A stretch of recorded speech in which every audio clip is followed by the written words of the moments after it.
¿Cómo están? Feliz sábado. Dios les bendiga enormemente.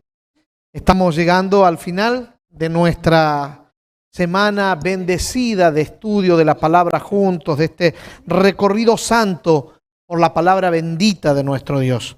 Hay mucho para seguir aprendiendo, hay mucho para seguir compartiendo, hay mucho para seguir estudiando, hay mucho para seguir compartiendo la fe con otros que no conocen del Señor. Y definitivamente este camino que iniciamos en esta experiencia de caminar con Dios se habrá de perpetuar mientras nos mantengamos unidos a Él. Así que ha sido un placer estar con ustedes esta semana, Pastor Alberto. Gracias a tu esposa también, gracias por esta bendición de haber compartido esta semana y tenemos el compromiso que cuando ya esté abierta la iglesia nos colamos con Hugo y venimos para estar nuevamente con ustedes y ahí sí poder estar más cerquita. Esta mañana quiero compartir un mensaje de la palabra que está basada en un pasaje de uno de los evangelios. Me encanta este relato y ahora les explico por qué. Primero porque en algún momento investigando y mirando pude entender un poquitito mejor la mentalidad, el pensamiento del autor. Ustedes saben, la Biblia, yo les decía estos días, se le llama así Biblia porque la expresión Biblia viene de una expresión griega que es la expresión biblos, que significa conjunto de libros, y de allí sale la palabra biblioteca, porque la Biblia es un conjunto de 66 escritos, 39 en el Antiguo Testamento, 27 en el Nuevo. De los 27 del Nuevo Testamento hay 4 libros que son llamados los Evangelios, que contienen el relato de la vida pública de Jesús. Lo que Jesús hizo desde que fue anunciado, nació, vivió entre los hombres, toda su obra, su muerte, su resurrección, todo el plan de redención concentrado en la vida, en el ministerio público de este ser maravilloso, extraordinario, como es nuestro Señor Jesucristo. Y no voy a decir cómo fue, porque Él sigue siendo, porque Él es ayer, hoy y mañana. Él siempre habrá de estar. Él es el Dios soberano, eterno, que estuvo, que está y estará y que pronto habrá de venir. Ahora, digo, cuando miramos los relatos de los evangelistas, llevan el nombre de los autores. La palabra evangelio, creo que la mencioné estas noches, si no la menciono ahora, esta mañana, significa buena noticia, viene de la expresión griega evangelion, que quiere decir buena nueva, buena noticia. Hay muchas buenas noticias. Puede ser una buena noticia ir al médico con alguna dolencia y que el médico te diga, no tienes nada grave, esto es algo sencillo, tómate esto, descansa aquí, bebe agua, haz ejercicio y te recuperarás. Entonces es una buena noticia. Puede ser una buena noticia que tenías una deuda y alguien te dice, ¿sabes qué? Ya no me debes nada porque no sé de qué manera alguien pagó tu deuda. Y usted dirá, wow, pastor, profetice, siga por ese lado. Estoy diciendo, hay muchas buenas noticias, pero la mejor noticia de todas era que nuestra deuda con Dios fue saldada. El mismo Dios se encargó de eso. La buena noticia es que Dios está de nuestro lado. La buena noticia es que Dios nos ama con un amor más grande que la misma muerte. La buena noticia es que estamos en paz con Dios y todo eso es gracias al Señor Jesucristo. Por eso Jesús es la buena noticia. Por eso los evangelios nos relatan, nos cuentan, nos presentan la vida pública de Jesús, que es la buena noticia. Ahora, de los evangelistas que tenemos como autores, ahí está Mateo, que es uno o que fue uno de los discípulos de Jesús. Lo que relata es lo que él vivió, lo que él vio, lo que él puede transmitir y contar es un testimonio de lo que él mismo presenció. Ahí encontramos a Juan, que es otro de los discípulos de Jesús, que también como Mateo cuenta, relata, presenta lo que él vivió, lo que él percibió, lo que él captó de esa experiencia de caminar con Jesús. Y encontramos a Marcos, y usted dirá, pero bueno, Marcos ya no fue discípulo de Jesús, sí es verdad, sin embargo, déjeme decirle que Marcos escribe lo que Pedro, el discípulo íntimo de Jesús, le contó. ¿Alguna vez se puso a pensar cómo es posible que de los 2 discípulos más cercanos de Jesús, uno haya escrito un evangelio, como fue Juan? ¿Y por qué Pedro no? Bueno, es que Pedro explica en una de sus epístolas, de sus cartas universales a la cristiandad de sus días y por carácter transitivo a la cristiandad de todos los tiempos, nos explica Pedro que él no es muy dado a la escritura ni a la lectura, como Pablo, que era más filósofo y escritor. Entonces Pedro parece que no le gustaba escribir mucho, así que cuando Pablo y Bernabé enviaron a Juan Marcos, que era el sobrino de Bernabé, que los acompañaba en los viajes misioneros, lo enviaron a Jerusalén para que Marcos aprendiera más y madurara, porque era un jovencito que tenía o necesitaba ir a la universidad para que le enseñen mejor todo lo que tenía que ver con prepararse para llegar a ser lo que fue, un gran pastor también. Entonces, Marcos llegó allí a Jerusalén y se apegó a Pedro. Y Pedro se convirtió en su maestro, en su líder, para enseñarle todo lo que después Juan Marcos no solo vivió, sino también escribió en el relato del Evangelio. O sea, que ese Evangelio que lleva el nombre de Juan Marcos, lleva ese nombre porque Marcos con puño y letra lo escribió, pero no es que él haya vivido esas experiencias, sino que quien las vivió fue Pedro. Por eso, un hombre que se lo conoce en la historia del cristianismo con el nombre de Papías, llegó a decir que ese evangelio según San Marcos debería ser llamado evangelio según San Pedro, porque Pedro fue el que vivió todas las experiencias. Y con esto quiero decirles que miren, Mateo, Juan, vivieron directamente ellos las experiencias y Marcos las tomó de uno que sí las vivió, que fue Pedro. Sin embargo, de quien yo quiero leer contigo esta mañana es del relato de Lucas. Y el relato de Lucas tiene muchas particularidades y me gusta la forma de pensar de Lucas porque puedo entenderlo. ¿Por qué digo esto? Porque Lucas no solamente no fue discípulo de Jesús, sino que tampoco era judío de nacimiento. Digo, Lucas no nació dentro de una familia de la fe cristiana o de la fe adventista o de la fe conocedora de la palabra. No, él era un hombre del mundo, él era un griego que un día se encontró con realidades espirituales y quiso abrazarlas y tiene una mentalidad que conoce lo que había por allá, pero ahora se encontró con la luz inmensa del Evangelio de Jesús. Y él decide hacer un trabajo de investigación como buen médico, porque es el doctor Lucas, el que escribe. El hombre hace un trabajo de investigación exhaustiva para conocer mejor acerca de aquel que cautivó su corazón, y hablo de Jesucristo y del mensaje del Evangelio. Entonces indaga, investiga, pregunta, busca y encuentra un montón de información. Luego de que la tiene, entonces selecciona lo que va a escribir porque, como dice Juan en su Evangelio, en el último capítulo, allí en el 21, si se escribiera todo lo que Jesús hizo, no alcanzarían las bibliotecas para contener tantos libros, porque Jesús no solamente hizo, sigue haciendo y seguirá haciendo muchas más cosas, porque como veíamos anoche, si bien es cierto, predicamos de un Jesús que fue crucificado, tan cierto como esto es la realidad de que la tumba no lo pudo retener, y Jesús resucitó y está vivo y sigue vivo y seguirá vivo, y lo que hizo en el pasado lo sigue haciendo hoy y lo seguirá haciendo mañana. Esa es mi tesis del libro Todo es posible. Si lo lees vas a ver que el propósito de ese libro es mostrar que Jesús está vivo y que lo que él hizo ayer lo sigue haciendo hoy y lo seguirá haciendo mañana, porque sigue teniendo el mismo poder y su corazón sigue estando de nuestro lado y él quiere salvar, porque él vino a buscar y a salvar lo que se había perdido.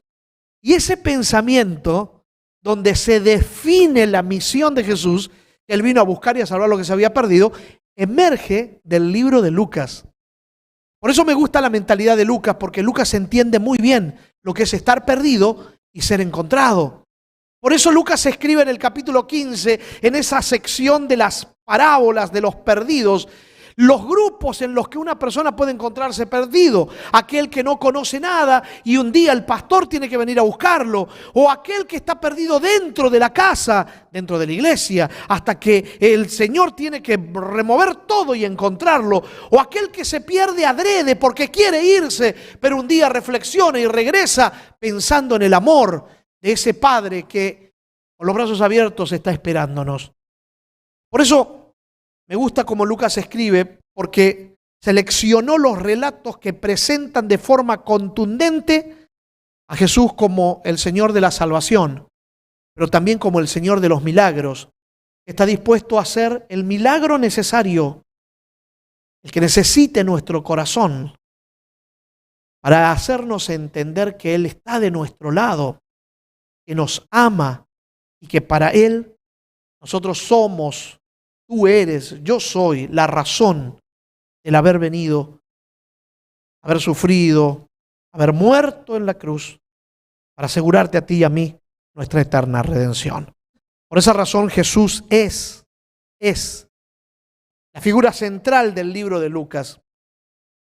Y aunque Lucas o su evangelio forma parte del conjunto de los evangelios sinópticos, ¿qué significa eso? Te explico un poquito mejor. Mira, los 4 evangelios se dividen en 2 grupos. Un grupo está compuesto de 3 evangelios y el otro de uno solo. Y usted dirá, pero entonces no son grupos, es medio como que un unitario, un grupo de uno. Bueno, pero es un grupo. Es el del discípulo amado, el llamado evangelio del teólogo. Así se lo llama, porque es profundamente impresionante la forma en la que Juan escribe ese evangelio.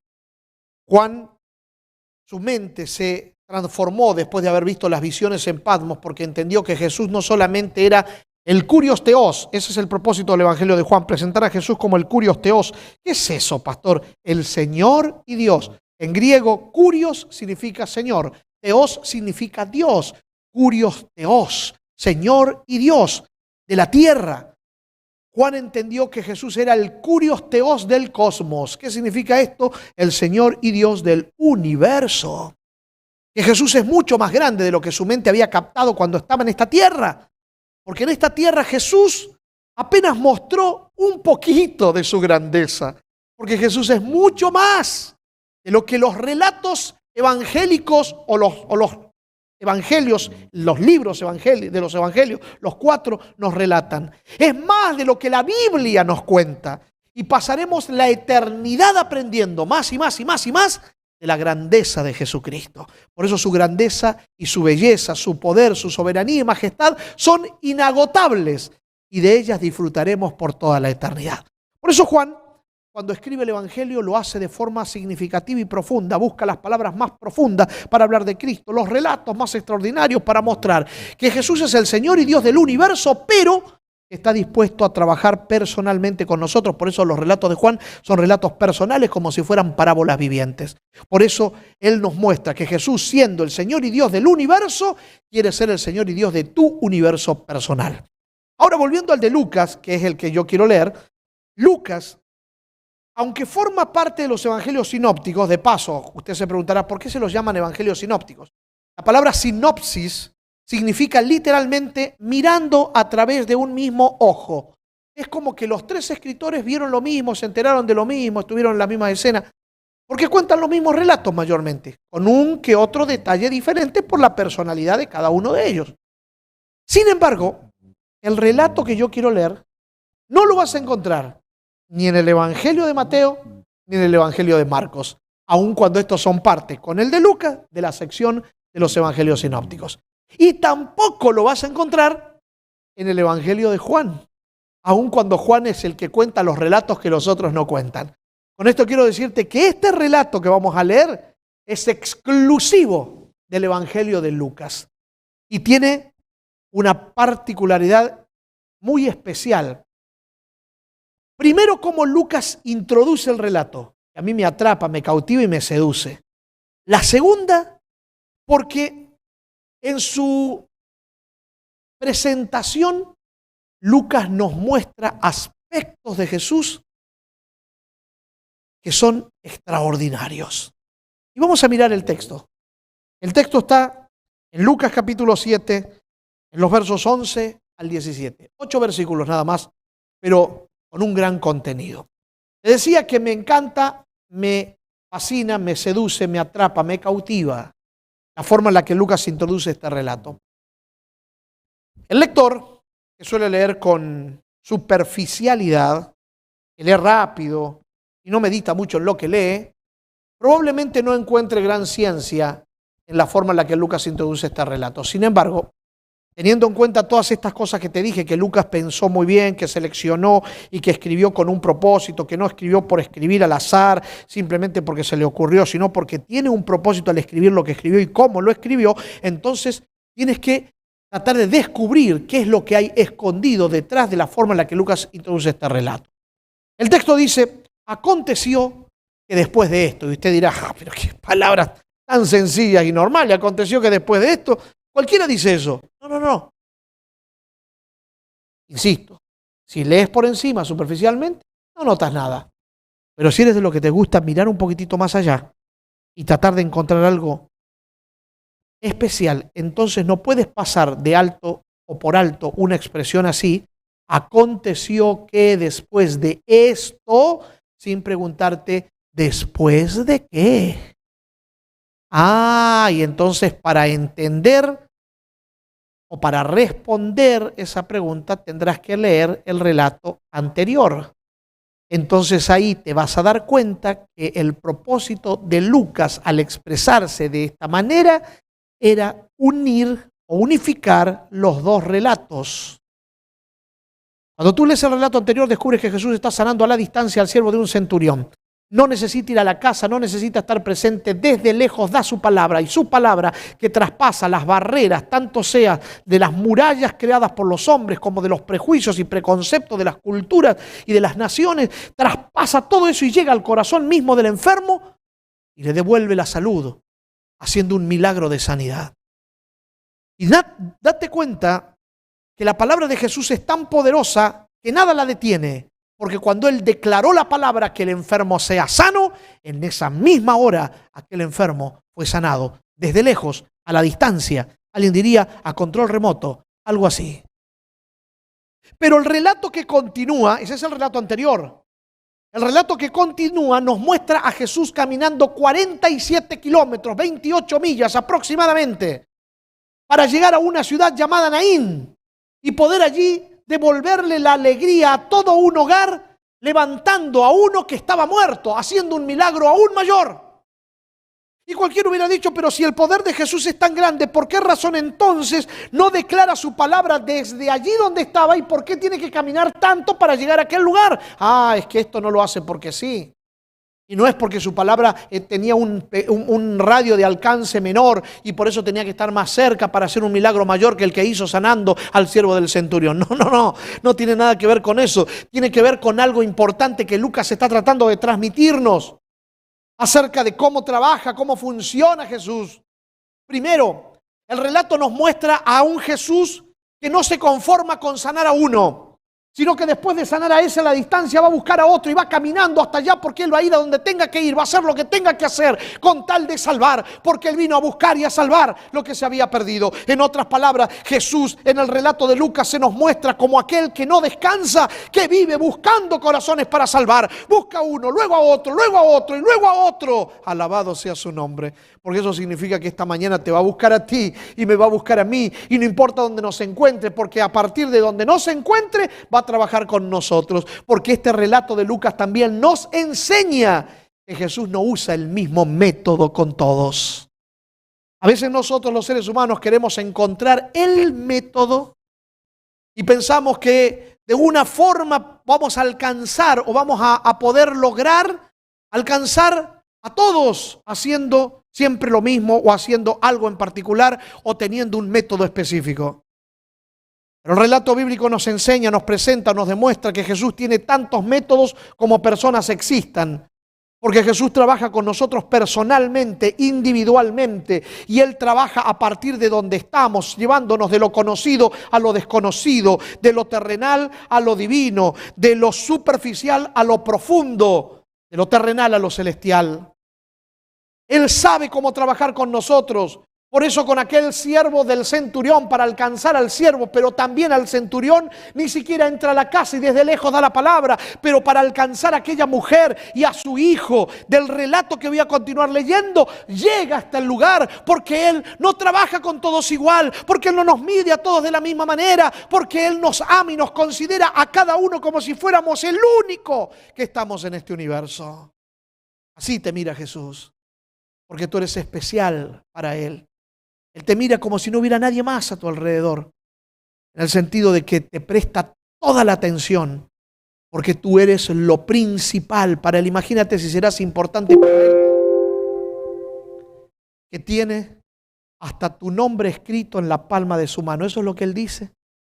Y si tú te pones a pensar, te darás cuenta que si hay una parte de nuestro cuerpo que miramos constantemente, es la palma de nuestra mano. Siempre está allí, enfrente nuestro, todo el tiempo. De alguna manera siempre estamos mirándola, aunque sea de reojo. ¿Qué significa eso? ¿Y qué quiere decir el Señor con esa metáfora? Está queriéndote decir que tú eres tan importante para Él que Él siempre está pensando en ti.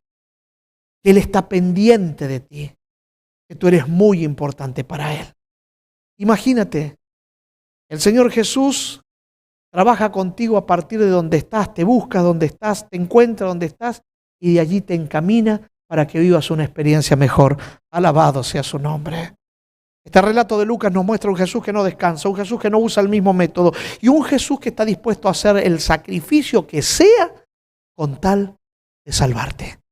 Por eso caminó 47 kilómetros, 28 millas hasta la ciudad de Naín. Pero no iba solo. El relato dice, y lo voy a leer: aconteció que después de esto él fue a la ciudad que se llama Naín, y sus discípulos y una gran multitud le acompañaban. Cuando llegó cerca de la puerta de la ciudad de aquí, que llevaban a enterrar a un difunto, hijo único de su madre, la cual también era viuda, y había mucha gente de la ciudad que lo acompañaba. Y cuando el Señor la vio, se compadeció de ella y le dijo: no llores. Luego se acercó y tocó el féretro, y los que llevaban al féretro se detuvieron. Entonces dijo: joven, a ti te digo, levántate. Entonces el que había muerto se incorporó y comenzó a hablar, y Jesús lo devolvió a su madre. Y el temor se apoderó de todos y glorificaban a Dios diciendo: un gran profeta se ha levantado entre nosotros. Dios ha visitado a su pueblo. Y esto se decía de él, y se difundió su fama por toda Judea y por toda la región de los alrededores.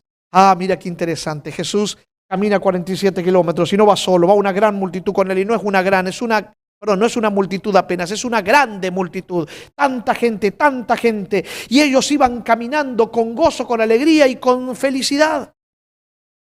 Y usted dirá: ¿y por qué dice eso con tanta certeza? ¿Sabes por qué? Porque en el centro de esa multitud estaba Jesús. Y cuando Jesús está en el centro de una actividad, de una vida, de una relación, de un matrimonio, de una familia, de lo que fuere, alrededor de esa experiencia donde Jesús está en el centro, hay gozo, hay alegría, hay paz, hay fortaleza, hay seguridad, hay vitalidad, porque Él transmite vida de su vida, aliento de su aliento, espíritu de su espíritu, gozo de su corazón. Y por eso aquel que tiene a Cristo vive una vida de gozo. Así lo decía el salmista después que pecó en su angustia: Señor, devuélveme el gozo de la salvación. Declaraba, porque la salvación que es Cristo trae gozo al alma, porque hemos pasado de muerte a vida, porque Él transforma la tristeza en gozo, como hemos cantado alguna vez. Ahí va Jesús con la multitud, ¿te lo imaginas? Ellos son la multitud feliz, llena de gozo, de alegría, de felicidad, y a medida que van avanzando, van creciendo, no solo en gozo, alegría y plenitud, sino que también van creciendo en número. Porque la mejor manera de predicar el evangelio es con una vida de gozo, con una vida de testimonio, de servirle a un Dios poderoso. Que cuando la gente te mira en medio de las crisis de la vida, tú tienes paz en medio de la tormenta, tú tienes seguridad en medio de la inestabilidad reinante de tu entorno, tú tienes una visión clara hacia dónde vas, porque sigues al Maestro que conoce el camino, porque a fin de cuentas Él es el camino. Tú no tienes confusión porque tú conoces la verdad, porque lo conoces a Él, porque Él es la verdad. Y tú tienes plenitud de vida porque lo tienes a Él, porque Él también es la vida. Él es el camino, Él es la verdad, Él es la vida, y Él vino para que tengas vida plena y abundante. Entonces caminas con gozo, con alegría, con seguridad, aún en medio de las vicisitudes, tormentas y adversidades de la vida. Y cuando la gente te mira en medio de la crisis, dice: pero ¿qué pasa con este hombre? ¿Qué pasa con esta mujer? Que mira en medio de los problemas que tiene, todavía sigue sonriendo. Todavía sigue positivo, todavía sigue con fortaleza. ¿Qué es lo que tienes? Y entonces tú dices: yo no tengo algo, no, tengo a alguien. Y ese alguien se llama Jesús. Y entonces todos querrán tener lo que tú tienes. Y por eso, con ese gozo, con esa alegría, con esa fortaleza de alma que provoca la presencia de Jesús en ti, es la mejor manera de contagiar a otros. El diablo El enemigo del que estuvimos hablando estos días pasados, perverso, oscuro, quiere robarnos esa alegría, quiere quitarnos el gozo. Y porque quiere quitarnos el gozo y quitarnos esa alegría, ha introducido dentro del cristianismo teorías que amenazan con robarnos esta esencia. Cambió conceptos de palabras para llevar a la iglesia a una experiencia de sufrimiento y drama innecesario. Digo, porque he visto congregaciones en ocasiones o personas que se dicen ser cristianas que han llegado a creer y a considerar que la vida cristiana es una vida de sufrimiento y de dolor. Y que cuanto más dolor y sufrimiento pasas en esta vida, más cristiano eres. Y muchas veces algunas congregaciones parecen más un funeral que una experiencia de celebración a un Dios que tiene el poder para hacer que lo imposible sea posible. Y entonces vas a ver algunos que se dicen cristianos que viven arrastrando los pies, negativos todo el tiempo y hablando de las cosas tristes, malas y adversas que le pasan supuestamente todo el tiempo, desmereciendo el poder de ese Dios que está al lado de ellos, dispuestos a cambiarles la tristeza en gozo, dispuestos a colocarles la canción de gozo en el corazón, porque eso es lo que Él hace cuando llega la vida. Imagínense, cuenta la historia que en cierta ocasión un jovencito acompaña por primera vez a su mamá a la iglesia. Y en medio del servicio religioso, estaba pero tan aburrido todo. La gente era tan triste pensando que estaban en santidad haciendo eso. El niño aburrido empezó a mirar para todos lados y se concentró en una placa que había en un costado de algún lugar de aquella iglesia o de las paredes de aquella iglesia. Esa era una placa que le habían dado a los jóvenes de esa iglesia que habían perdido la vida sirviendo a la patria en el servicio militar. Y el niño, mientras la madre está en pleno servicio religioso, aburrido, él la interrumpe el servicio para decirle: mamá, ¿y esa placa de qué es? Y la madre hace un esfuerzo por dejar de atender el servicio para mirar la placa que el niño le muestra. Y sabiendo de lo que se trata, en su afán por salir rápido del pequeño, le dice: hijo, a esa placa la hicieron en honor a los jóvenes que murieron en el servicio. El niño abrió los ojos grandes y mirando a la mamá preguntó: mamá, ¿y en qué servicio murieron? ¿En el de la mañana o en el de la tarde? Imagínate, del aburrimiento él pensó que iba a morir allí. Y hay a veces ocasiones en las que he visto cristianos pensar de esa manera, que el servicio a Dios es un servicio pesado, que es una carga que hay que llevar, que el cristianismo no es fácil, que si sufrimos aquí, reinaremos allá. Cuando tenemos un Dios poderoso que es Él el que lleva las cargas por nosotros, que las llevó, que sufrió la muerte en la cruz, que lloró para que tú no tengas que llorar, que murió para que tú no tengas que morir y que tiene poder para hacerte más que vencedor. Entonces las vicisitudes de la vida y las adversidades no son sino una oportunidad poderosa para ver su poder, para verlo a Él actuar, para verlo a Él calmando la tempestad, caminando por las aguas y aún levantando a los enfermos en su nombre. Oh, mi amigo, cuidado con esa religión de sufrimiento medieval, porque le servimos a un Dios de poder, a un Dios vivo, a un Dios que, si bien es cierto, a veces por serle fiel pueden haber adversidades, pero un Dios que nunca te abandona.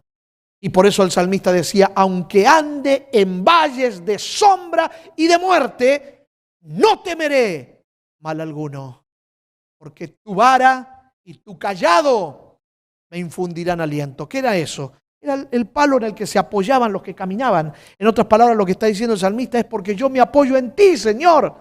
Y si me apoyo en ti, no tengo nada que temer, porque si tú eres por mí, ¿quién contra mí? El que no escatimó ni a su propio Hijo, sino que lo entregó por todos nosotros, dice el apóstol, ¿cómo no nos dará con Él todas las cosas? Por eso aquella multitud que va caminando hacia la ciudad de Naín es la multitud feliz que contagia en su camino a todos los que encuentra. Pero de momento aparece en escena otra multitud. Esa multitud es totalmente contraria a la multitud donde Jesús está. La multitud donde Jesús está, la multitud de la vida, la multitud de la alegría, la multitud del gozo, la multitud de la felicidad. La multitud aquella, en medio de ella tiene a una madre desesperada que está al lado de un féretro y dentro de ese féretro yace inerte su hijo, un joven. Y la escena es tan terrible que aquella madre no puede dejar de llorar porque no puede contener el dolor que se dejan entrever entre las lágrimas que brotan naturalmente de ese corazón angustiado. Ella no solamente está yendo al cementerio a enterrar a su hijo, ella quisiera que con su hijo la enterraran a ella también, porque con el hijo que acaba de perder ella lo perdió todo. Porque la Biblia también la identifica no por su nombre, sino por su dolor. Porque la Biblia la llama la viuda de Naín. Dicen los psicólogos, sociólogos, filósofos, los estudiosos de la vida y de los seres humanos, los comportamientos, los procesos mentales, como definen a la psicología, que de las cosas que pueden sucedernos, que nos pueden causar cierta desestabilización o hacernos tambalear, una de esas situaciones son las pérdidas. Cuando perdemos algo o a alguien que es de importancia para nosotros, o sea, perdemos una relación, perdemos un trabajo, perdemos una casa, una propiedad, algo que es para nosotros importante. Aun cuando para otros sea insignificante, si para nosotros tiene un valor sentimental y lo perdemos, nos trastoca el corazón, nos hace tambalear. Pero sin temor a equivocarme, puedo decir que de todas las pérdidas que podamos tener, la peor de todas, valga la redundancia, es la de perder a un ser amado en las garras de la muerte. Porque ese enemigo terrible, que no perdona raza, ni religión, ni trasfondo cultural, ni estatus social, cuando llega nos causa una impotencia terrible, porque cuando estamos frente a nuestro ser amado, que está allí en el cajón, en el funeral, nos sentimos impotentes, incapaces de hacer nada. Pero de alguna manera hemos aprendido a lidiar con ese enemigo terrible llamado la muerte. Hemos aprendido a levantar, dirían los psicólogos, mecanismos de defensa para no sentir el impacto tan fuerte que nos causa el tener que enfrentarla. Ayer yo les decía, no fuimos creados para morir, fuimos creados para vivir y por esa razón rechazamos la muerte. No nos interesa hablar de ella. Nos causa una sombra muy profunda en el corazón. Pero es real. Está allí. Nuestro afán por no recibir el impacto que esta causa, levantando nuestros mecanismos de defensa, hemos aprendido a aceptarla. Y la terminamos aceptando como algo natural cuando no lo es. Pero lo hemos aceptado tanto como algo natural que hasta incluso los médicos en sus partes médicos, cuando alguien fallece, ponen en el parte, en algunos casos murió de muerte natural, cuando la muerte no es natural. Porque Dios no nos creó, insisto, para morir. Nos creó para vivir y para vivir para siempre. La muerte es una intrusa que se metió, que nos amenaza constantemente. Por eso le tenemos miedo, porque no sabemos dónde nos puede estar esperando. Nuestro afán por no sentir el impacto de ella, insisto, levantamos mecanismos de defensa, como por ejemplo, hemos aprendido a expresar el dolor que causa la pérdida usando palabras específicas para describir ese dolor, pero nos hemos acostumbrado tanto a mencionarlas que un día las mencionamos y no sentimos nada, lo decimos con total displicencia. Como por ejemplo, cuando el esposo o la esposa pierde al esposo o a la esposa en las garras de la muerte, a ellos los llamamos viudos y lo decimos sin sentir nada. Ah, aquí está el hermano o la hermana que es viudo, que es viuda. Pero esa expresión describe el dolor de la pérdida de un ser que amamos. y que esperábamos vivir siempre con esa persona a nuestro lado porque era especial para nosotros. Pero a veces lo decimos sin sentir nada. Y la realidad es que la herida que causa la pérdida de un ser así, aun cuando sane y cicatrice, siempre la cicatriz nos recordará esa pérdida que tuvimos en algún momento de nuestra vida. Por ejemplo, también cuando un joven o una joven, un niño, una niña, un adolescente, un joven pierde a un padre o una madre en las garras de la muerte, los llamamos a ellos también huérfanos. Y así lo decimos con total naturalidad. Miren estos pequeños que están aquí en este lugar, son huérfanos. Y lo que estamos diciendo con esa expresión o estamos describiendo la triste realidad y condición de alguna persona que habrá de vivir con carencia, que necesitará en algún momento una mano, una palabra, un apoyo, que no tendrá porque nadie podrá reemplazar a esos padres que no están. En nuestro afán por contrarrestar el impacto que causa a nuestro corazón la muerte, hemos aprendido a levantar esas barreras, esos mecanismos de defensa y usamos esas expresiones para describir el dolor de la gente en la pérdida, en las garras de la muerte, a la cual también hemos terminado aceptando como algo natural. Sin embargo, no existe ninguna expresión que pueda graficar el dolor que puede sentir un padre o una madre por la pérdida de un hijo en las garras de la muerte. Búscame la palabra para describirla. No hay. Porque no solamente es indescriptible el dolor, sino que hasta incluso nos parece ilógico que un padre entierre a un hijo. Cuando nos resulta dentro de la lógica de lo ilógico y de la aceptación de la muerte como algo natural, nos parece normal que un hijo entierre a un padre. ¿Me hago entender? Quizá puedas entender lo que sentía el corazón de aquella mujer. Y si a eso se le suma la realidad de que ella, al perder a su hijo, perdía todo lo que tenía en la sociedad. Y me explico mejor. En los tiempos aquellos bíblicos, la sociedad era muy machista. Las mujeres no podían trabajar fuera del hogar. Si trabajaban fuera del hogar eran consideradas mujeres de mal vivir. Por eso las mujeres se casaban jovencitas, a los 15 años ya se casaban, porque querían asegurarse el futuro de tener a alguien que las pudiera mantener, dándole la dignidad y el respeto y el nombre dentro de una sociedad. Cuando una mujer quedaba viuda, tenía 3 alternativas. La primera, que algún pariente cercano de su esposo fallecido quisiera casarse con ella, haciéndole de esta forma un favor.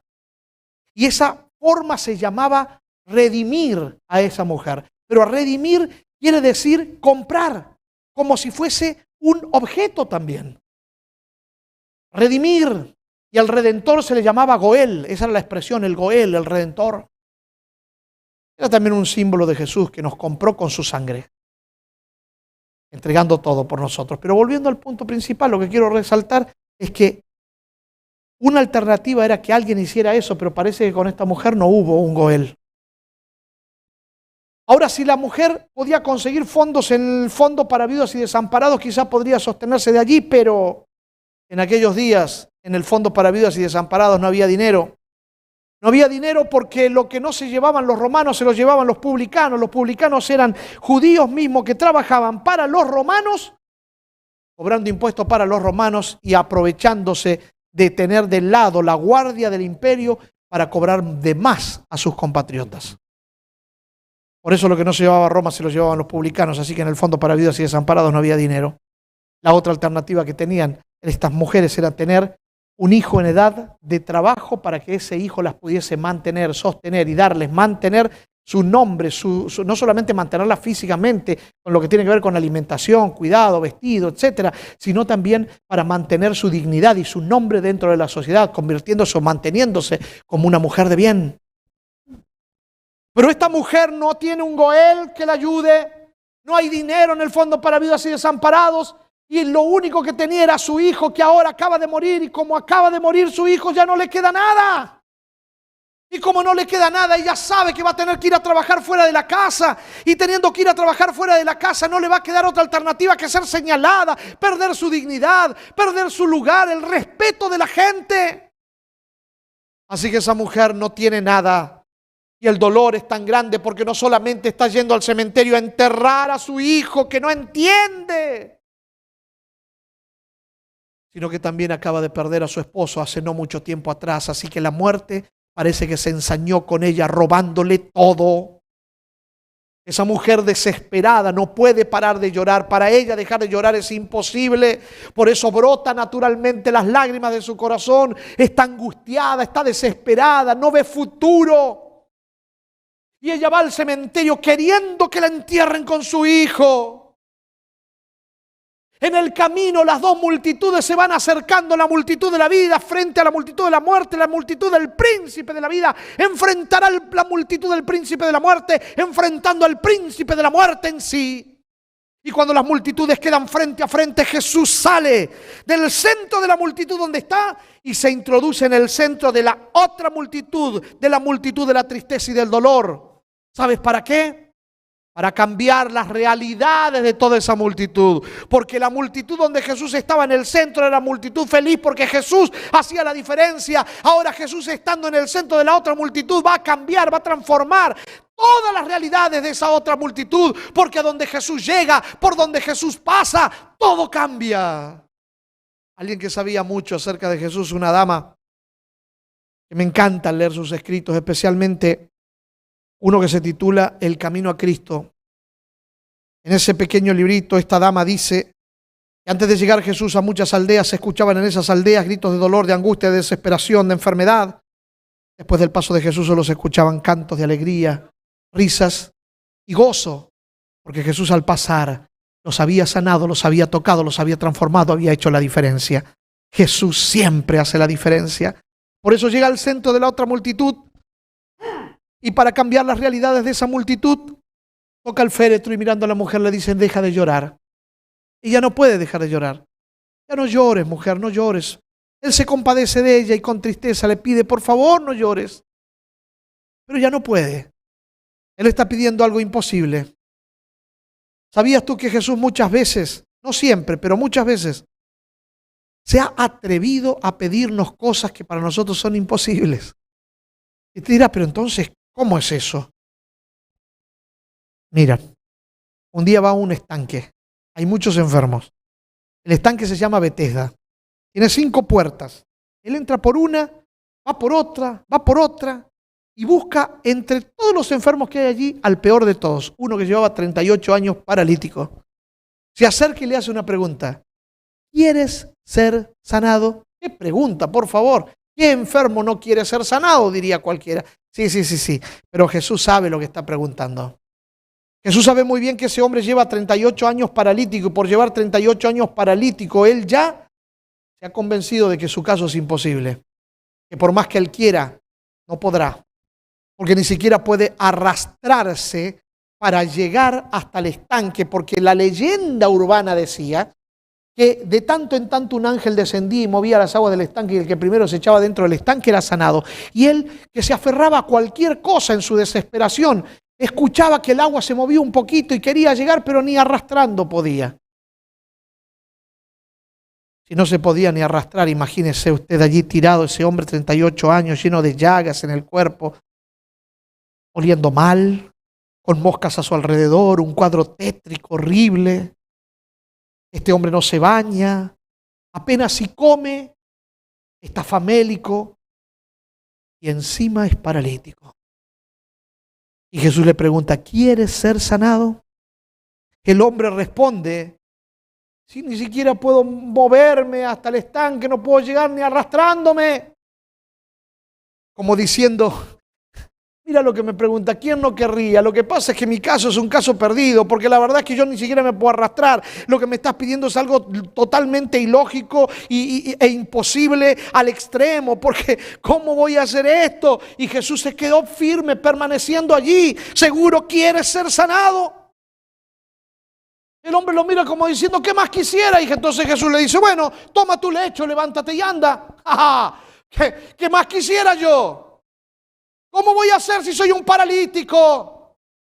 Jesús llega un día a una iglesia como esta, un sábado de mañana, y había muchas personas allí, pero había un hombre que tenía una mano inmóvil. Le dice: amigo, ven acá, párate en medio de toda esta congregación y ahora extiende tu mano. El hombre lo mira como: ¿qué es lo que más quisiera yo? Pero si mi mano está seca, no se puede mover, es inmóvil, ¿cómo me vas a pedir que extienda la mano? Pero de alguna manera estos hombres captaron que las preguntas de Jesús o las palabras de Jesús eran una invitación y un desafío.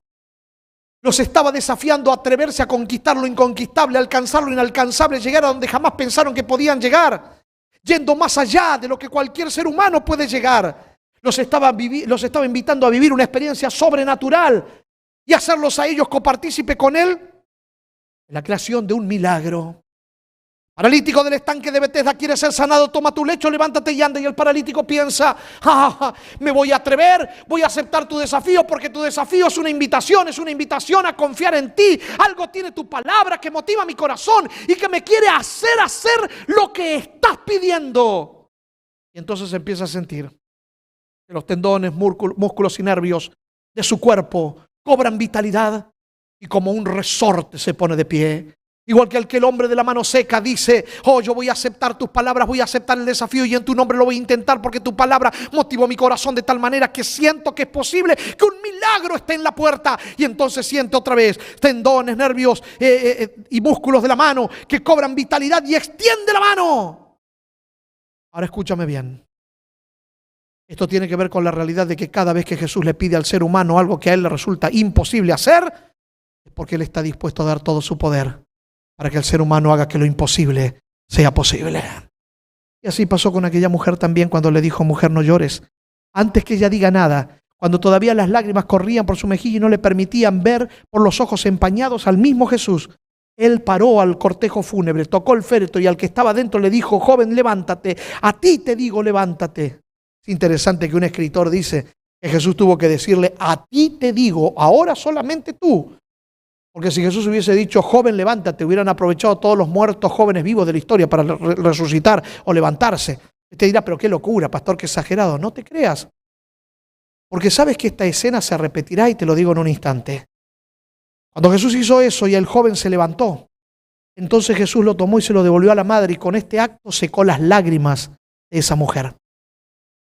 Porque si bien es cierto que Jesús no siempre Jesús no siempre llama a los más capacitados, siempre capacita a todos los que llama.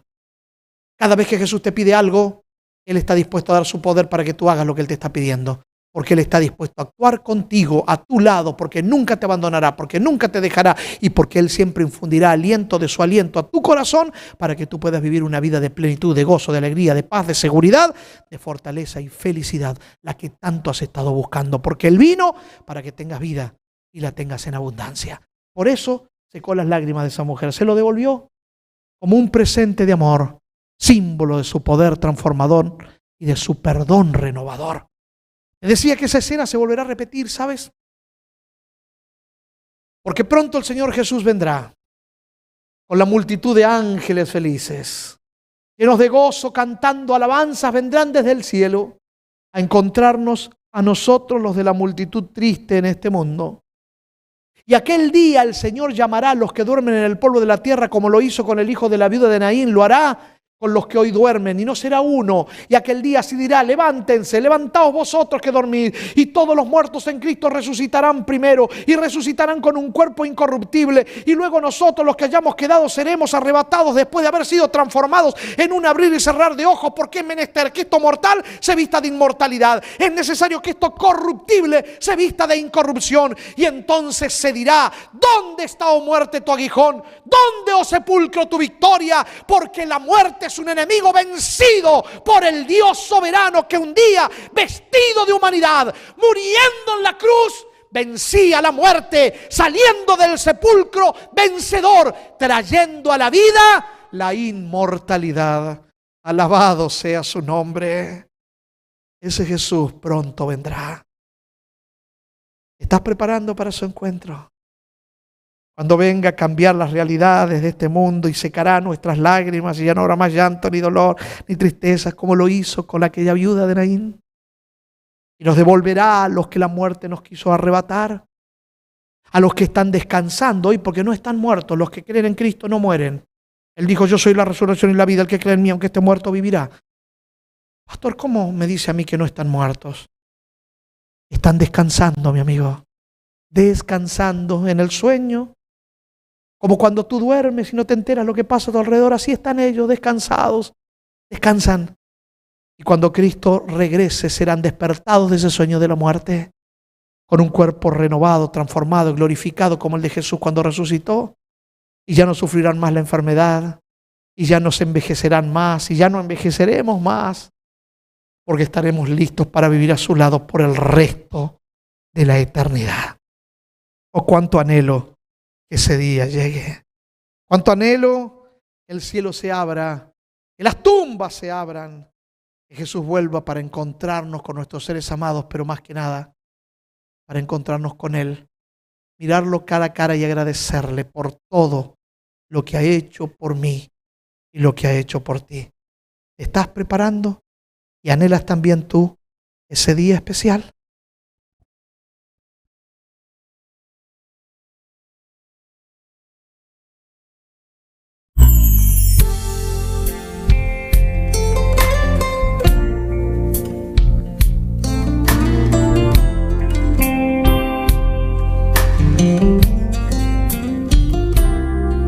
Cuánto anhelo que el cielo se abra, cuánto anhelo que llegue ese día cuando veré a Cristo cara a cara. Cuánto anhelo que cesen las luchas y que ya dejemos de herirnos, porque somos hijos de un gran rey. ¿Y qué le diremos cuando estemos ante el Hijo de Dios? ¿Qué le dirás cuando estés ante el trono de luz? ¿Qué le has hecho a mis hermanos más pequeños?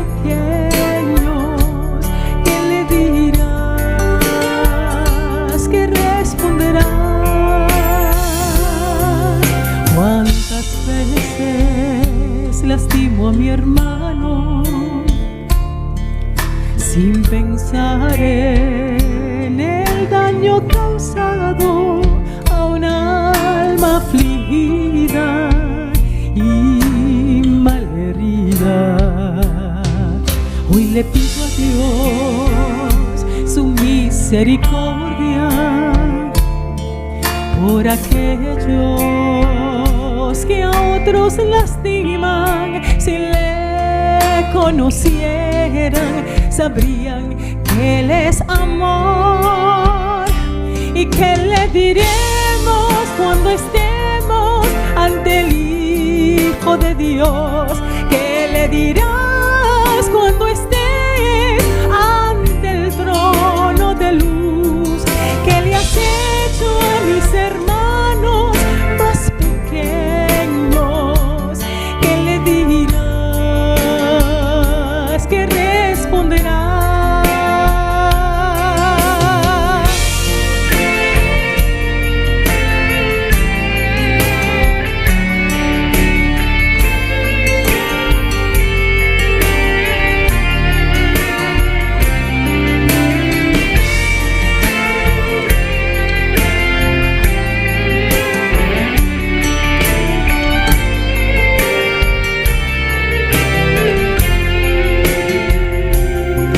Cuánto anhelo que las tumbas se abran y los seres que hayamos perdido sean levantados y transformados.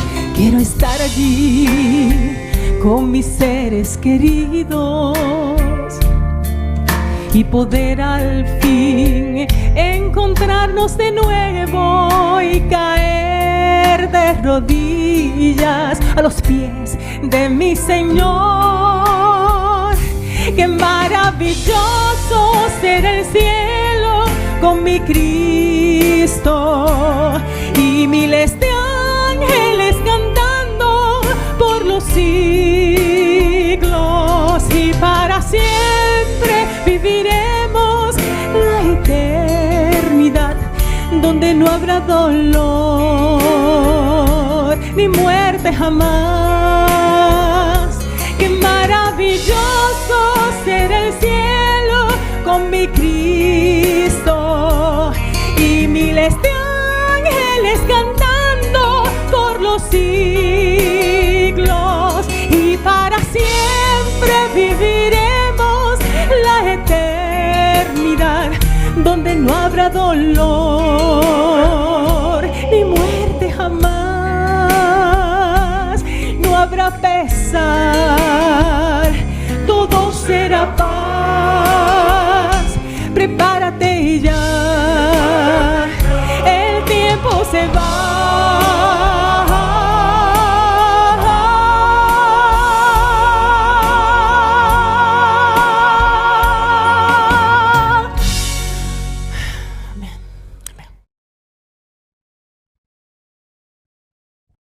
El tiempo se va, pero el Señor se queda.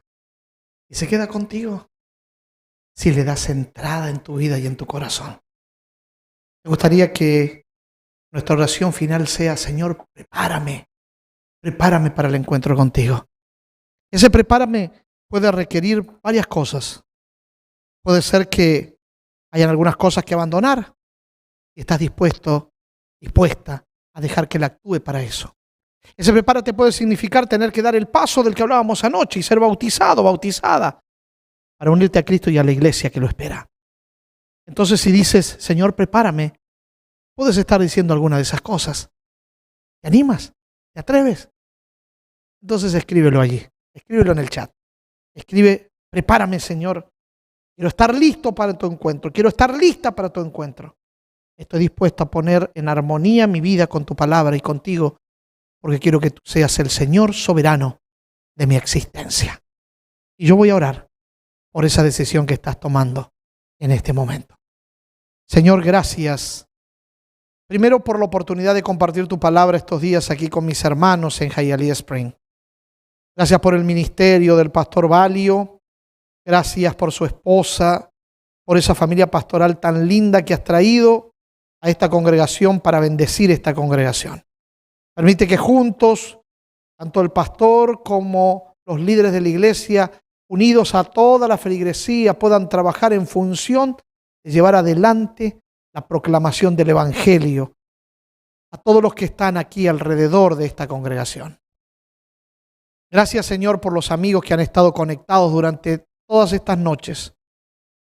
Y gracias de forma especial por aquellos que están tomando decisiones determinantes de vida eterna.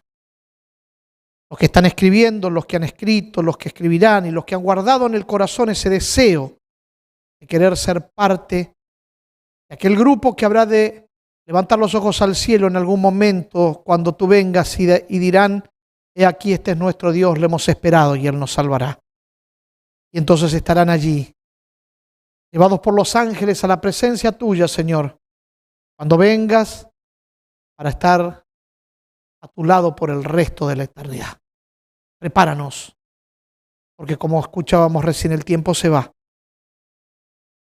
Pero lo lindo es que tú vienes pronto a buscarnos.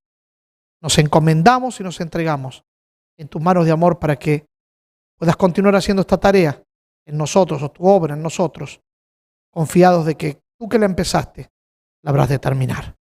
Gracias, Señor, por todo. Te alabo y glorifico tu nombre. En el nombre de Jesús. Amén. Amén. Dios te bendiga. Te mando un abrazo virtual. Ha sido un enorme placer estar contigo durante esta semana. Hasta la próxima.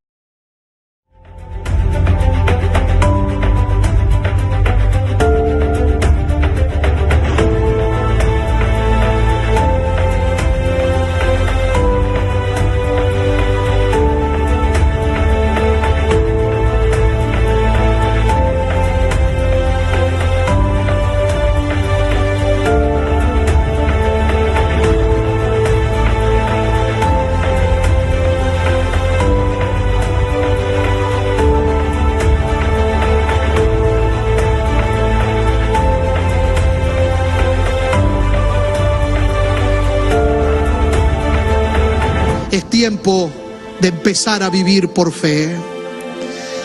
Es tiempo de aferrarnos con todas las fuerzas a ese Dios soberano que está dispuesto a sostenernos, que está dispuesto a levantarnos, que está dispuesto a dirigirnos, que está dispuesto a guiarnos,